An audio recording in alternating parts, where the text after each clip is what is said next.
walaupun belum lengser, ternyata dia sudah mulai dilawan. Dan yang mengejutkan, saya kira untuk bagi Jokowi ini, yang melakukan perlawanan itu adalah Partai Gerindra.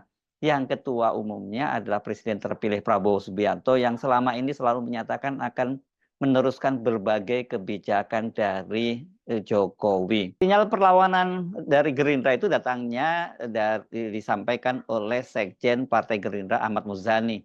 Secara mengejutkan, Muzani itu meminta agar kebijakan membuka keran ekspor pasir laut yang telah diputuskan oleh Presiden Jokowi itu ditunda terlebih dahulu. Ini bahasanya cukup lembut ya, walaupun sebenarnya substansinya ini ya tetap sama, sangat keras ini ya. Bahkan ini saya sebut bisa jadi semacam sinyal yang menggelegar. Ya, saya mengusulkan kalau bisa rencana ekspor pasir laut kalau memungkinkan ditunda dulu. Itu kata Muzani kepada wartawan di kawasan Pancoran hari Sabtu, tanggal 21 September 2024. Muzani menjelaskan sebaiknya pemerintah itu meminta masukan kepada sejumlah pakar sebelum melakukan ekspor pasir laut. Menurutnya itu akan menunjukkan plus dan minusnya. Ya, ini pandangan kami, ada baiknya juga pandangan dari para ahli ekonomi, ahli ekologi, ahli lingkungan. Untuk kita perhatikan bahwa kita akan menghadapi sebuah perubahan dan masalah ekologi laut yang cukup serius ke depan kalau kegiatan ini dilanjutkan. Meskipun dari sisi perekonomian itu memang kita akan mendapatkan faedah dan nilai tertentu dari ekspor ini ya. Muzani menyatakan jika memungkinkan pemerintah itu wajib mengecek ulang manfaat dan kerugiannya melakukan ekspor pasir laut. Dia ingin pemerintah tidak tergesa-gesa memutuskan hal tersebut. Ya, ini memungkinkan dicek dulu, kata dia, antara manfaat dan mudorotnya. Ketika mudorotnya lebih besar dan dari pendapatan ekonomi yang kita dapatkan, tentu saja itu adalah sebuah kegiatan yang akan menjadi beban bagi kehidupan kita berikutnya. Tetapi jika ternyata manfaatnya lebih besar, ya itu nanti akan dipikirkan lebih lanjut.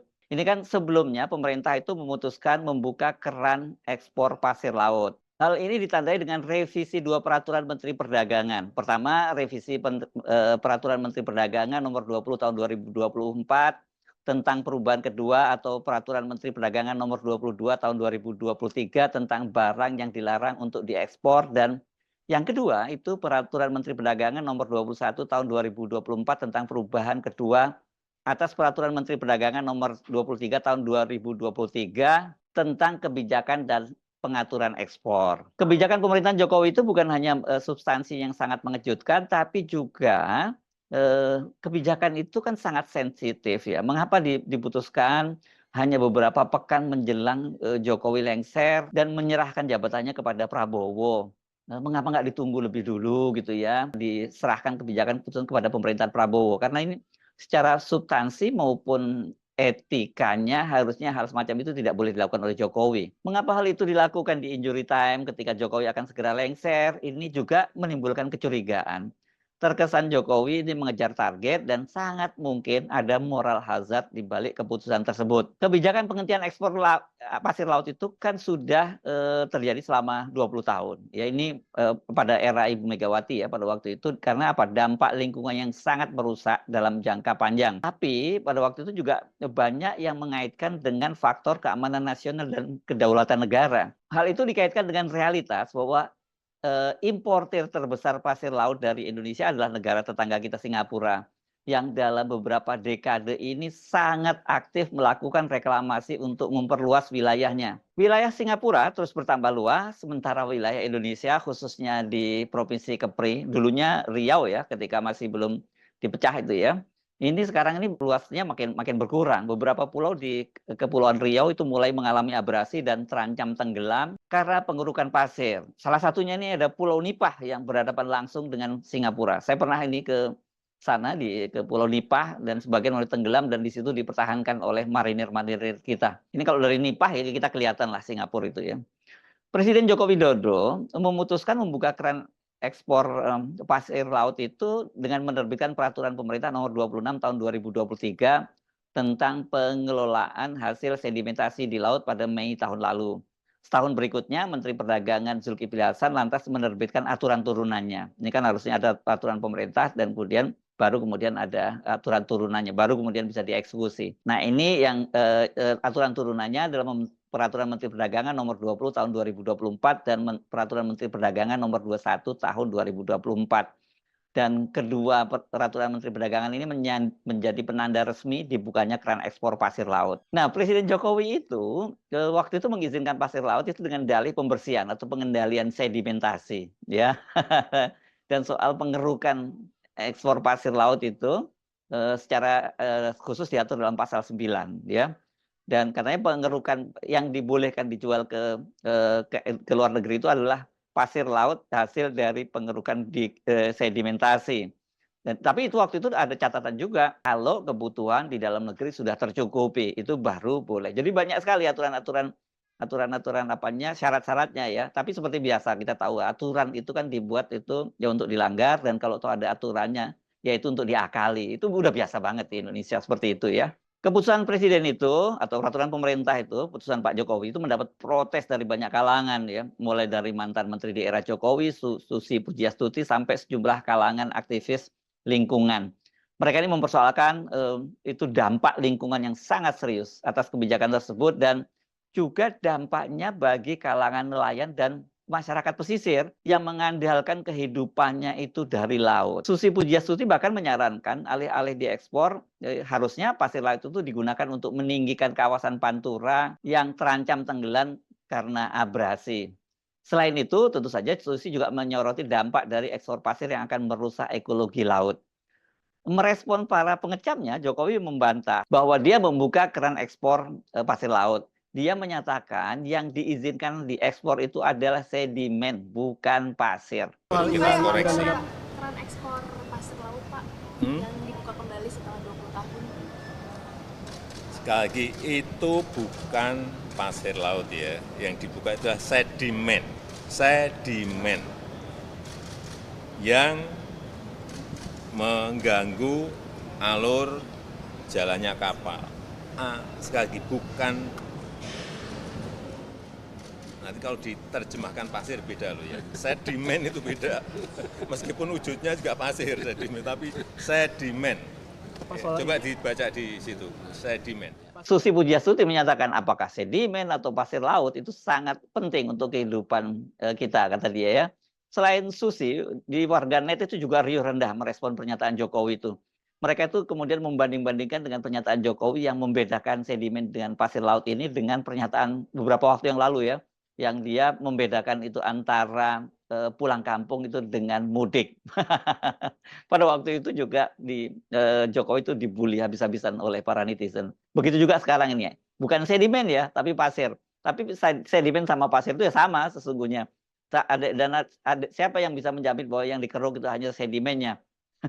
Ya, sedimen ini saya yakin itu hanya untuk dalih saja. Sebenarnya yang dikeruk adalah pasirnya gitu. Nah, kalau merujuk kepada sejarah pelarangannya, ini menarik. Lagi-lagi ini Pak Jokowi itu membatalkan keputusan yang dibuat oleh pemerintahan di era Megawati ya. Ini ibunya yang gitu ya, yang sudah dianggap ibu oleh Pak Jokowi. Ya, ketua umum DPP PDIP Megawati Soekarnoputri pada waktu menjadi presiden itu pada tahun 2022 dia melakukan pelarangan ekspor pasir. Dan kemudian itu karena pada waktu itu juga terjadi polemik yang panas kan. Banyak pihak yang kontra dengan ekspor pasir laut karena hanya menguntungkan Singapura. Sementara Indonesia itu tidak banyak diuntungkan karena harga pasir yang dipatok itu juga terlalu murah.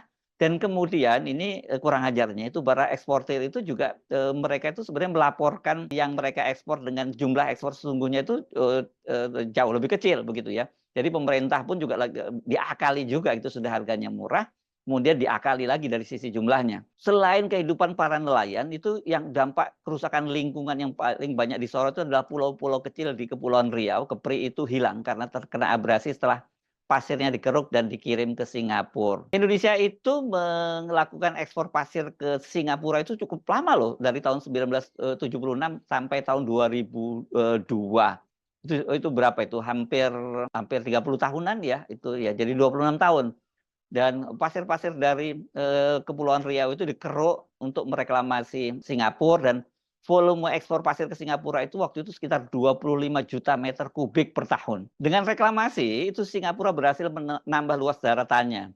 ini kalau dihitung dalam 2 abad terakhir ini luas daratan Singapura itu bertambah dari 578 kilometer persegi itu sebelum mereka merdeka, sekarang ini luasnya sudah 719 kilometer persegi. Jadi memang Singapura ini sebagai negara kepulauan yang sempit, sementara populasinya terus bertambah, mereka kemudian punya perencanaan sendiri. Ini dalam tahun 2013 tuh Land Use Plan Kementerian Pembangunan Nasional itu mencatat ada kebutuhan untuk menyediakan lahan tambahan seluas 56 kilometer persegi pada tahun 2030. Ya dari mana caranya kecuali melakukan reklamasi. Sebagai negara tetangga Indonesia, Singapura itu sekarang tengah sibuk lagi ya, selain reklamasi juga ini untuk hunian, tapi juga dia sedang membangun sebuah pelabuhan peti kemas yang direncanakan itu terbesar di dunia ini. Kalau tidak salah sampai 414 hektar gitu luasnya ya. Ini disebut proyek raksasa Pelabuhan Tuas. Jadi Singapura itu membangun pelabuhan itu di atas perairan dengan melakukan reklamasi dalam skala besar. Ini data dari data resmi ya, Maritime and Port Authority Singapura. Itu karena ukurannya yang sangat besar dan modern, Pelabuhan Tuas itu bangun dalam 4 fase ya. Fase pertama itu sudah selesai dan mulai beroperasi pada 1 September 2022. Sementara untuk pembangunan secara keseluruhan ditargetkan bisa rampung pada tahun 2040. Ya karena pada proyek raksasa semacam itu Singapura sangat membutuhkan pasir yang sangat besar. Dan yang paling murah dan ongkosnya juga paling murah dan tersedia banyak ya siapa lagi kalau bukan dari Indonesia. Pembukaan keran ekspor pasir ini diduga ya selain merupakan lobby para pengusaha di dalam negeri yang selama ini sesungguhnya diam-diam mereka itu mengekspor pasir secara ilegal bekerja sama dengan aparat ya dan juga lobby dari pemerintah Singapura. Nah, kebijakan dari Jokowi yang terbaru ini diduga karena Jokowi itu tergoda iming-iming bila keran ekspor pasir itu dibuka, maka akan banyak pengusaha Singapura yang bersedia masuk menanamkan investasinya di IKN. Ini tampaknya mereka ini ngerti ya, Jokowi panik karena pada waktu itu tidak ada satupun investor asing yang masuk ke IKN. Jadi diiming-imingi barter lah gitu. Kalau lu buka keran ekspor pasir, kita dorong para pengusaha Singapura akan masuk ke IKN gitu. Karena tidak lama kemudian setelah kebijakan keran ekspor pasir ke Singapura dibuka itu ada rombongan ini. Ada 130 pengusaha Singapura yang datang ke IKN. Mereka ini bahkan disambut langsung oleh Menko Marinvest Luhut Panjaitan yang ditunjuk Pak Jokowi menjadi Ketua Satgas Percepatan Investasi IKN. Tapi ketika keran sudah dibuka, tidak ada satupun investor Singapura yang masuk ke IKN. Jadi mereka cuma datang melihat dan pulang dan kemudian tidak ada follow up-nya lebih lanjut ya. Nah, ini ya terus diperluasnya wilayah daratan Singapura. Sementara di Kepulauan Riau banyak pulau yang tenggelam, ini mengkhawatirkan banyak pengamat karena ini mau tidak mau akan berdampak secara kedaulatan dan keamanan negara, terutama wilayah batas laut. Tapi saya searching gitu, apakah betul semacam itu? Nah ini saya baca di CNN ini, dosen teknik geodesi Universitas Gadjah Mada, Imade Andi Arsana mengatakan garis batas maritim antara Indonesia dan Singapura itu telah ditetapkan secara sah dan tidak akan berubah. Garis batas itu tidak berubah karena perubahan garis pantai. Jadi garis batas yang sudah disepakati tidak akan berubah hanya karena garis pantainya berubah, kata Made. Ini saya kutip dari cnnindonesia.com hari Rabu tanggal 31 Mei. Karena apa? Karena tertuang dalam Konvensi Wina tahun 1969 dan 1978 yang menyebutkan bahwa perjanjian antar negara secara umum bisa berubah namun dikecualikan untuk perjanjian soal perbatasan. Maka secara umum soal batas itu stay there forever. Tidak akan berubah karena adanya perubahan apapun. Kendati ada konvensi, namun tetap saja kemungkinan munculnya dispute, sengketa batas wilayah dengan Singapura itu harus jadi perhatian. Soal ini juga sesungguhnya dipersoalkan oleh Malaysia. Ini Perdana Menteri Malaysia Mahathir Mohamad yang wilayah yang langsung berbatasan dengan Singapura karena hanya dipisahkan jembatan itu antara Singapura dengan negara bagian Johor. Itu juga mempersoalkan terus bertambah luasnya wilayah Singapura. Karena itu pada tanggal 30 Oktober 2019, Malaysia itu menghentikan ekspor pasir ke Singapura. Ini karena kesal Singapura terus memperluas wilayahnya dengan menggunakan pasir dari Malaysia. Jadi ketika Indonesia menghentikan ekspor pasirnya itu memang Singapura masih bisa mengimpornya itu dari Malaysia. Tapi ketika kemudian Malaysia menghentikannya pada tahun 2019 itu kelabakan Singapura. Padahal sedang ada proyek-proyek besar reklamasi yang tadi. Salah satunya adalah Pelabuhan Tuas tadi. Jadi ketika Malaysia menghentikan ekspor pasirnya ke Singapura karena berkaitan dengan kekhawatiran kok wilayah Singapura tambah luas, Lah kok Indonesia ini malah kembali membuka keran ekspor pasir yang oleh Pak Jokowi itu disebut sebagai sedimen. Aduh, ya terserah deh mau sedimen mau pasir, pokoknya itu yang diekspor itu bentuknya pasir gitu ya.